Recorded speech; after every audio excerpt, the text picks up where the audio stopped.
হরে কৃষ্ণ। কেমন আছেন আমার প্রিয় বন্ধুরা? মহাপ্রসাদের আবারও একটা স্পেশাল ব্লগে আপনাদের স্বাগত। আমরা আজকে এসেছি ঘটকপুকুরে এক ভক্তগৃহে। এই যে ছোট্ট ধ্রুব, আজকের অন্নপ্রাশন। শাস্ত্রের বিধিবিধান মেনে কিভাবে বৈষ্ণব গৃহে ভক্ত সন্তানদের অন্নপ্রাশন অনুষ্ঠিত হয়, আপনাদের কাছে অনুরোধ, ভিডিওটা না টেনে পুরোটা দেখুন।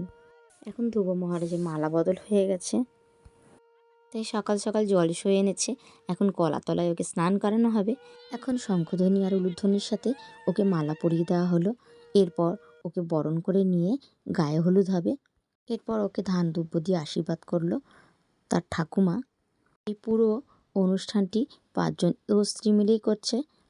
আপনারা দেখে থাকবেন, ঠিক বিয়ের সময় যেভাবে হয় সেরকম এই অনুষ্ঠানটা। আমি প্রথমবার এরকম অন্নপ্রাশন শুরু থেকে দেখছি। আপনাদের কেমন লাগছে আমাকে কমেন্টে লিখে জানাতে ভুলবেন না। ওকে আশীর্বাদ করতেও ভুলবেন না। দ্বিতীয় পার্টে এর আরও অনেক চমক আছে, সেগুলো আপনাদের সাথে শেয়ার করব খুব শীঘ্রই। এত সুন্দরভাবে অনুষ্ঠানের আয়োজন করা হয়েছে, কি বলবো।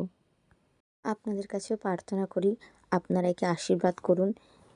যারা ভক্তগৃহে জন্মগ্রহণ করেন তারা হচ্ছেন বৈকুণ্ঠের শিশু, কারণ এরা শাস্ত্রে আছে যে গৃহে একজন বৈষ্ণব সন্তান জন্মগ্রহণ করে সেই গৃহের 21 পিঁড়িকে উদ্ধার করতে পারে।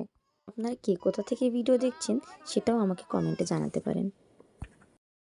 পুরো প্রোগ্রামের ভিডিওটা আমি 2টো পার্টে ভাগ করেছি। এটা হলো প্রথম পার্ট, আর দ্বিতীয় পার্ট আমি আপনাদের সাথে খুব শীঘ্রই শেয়ার করব।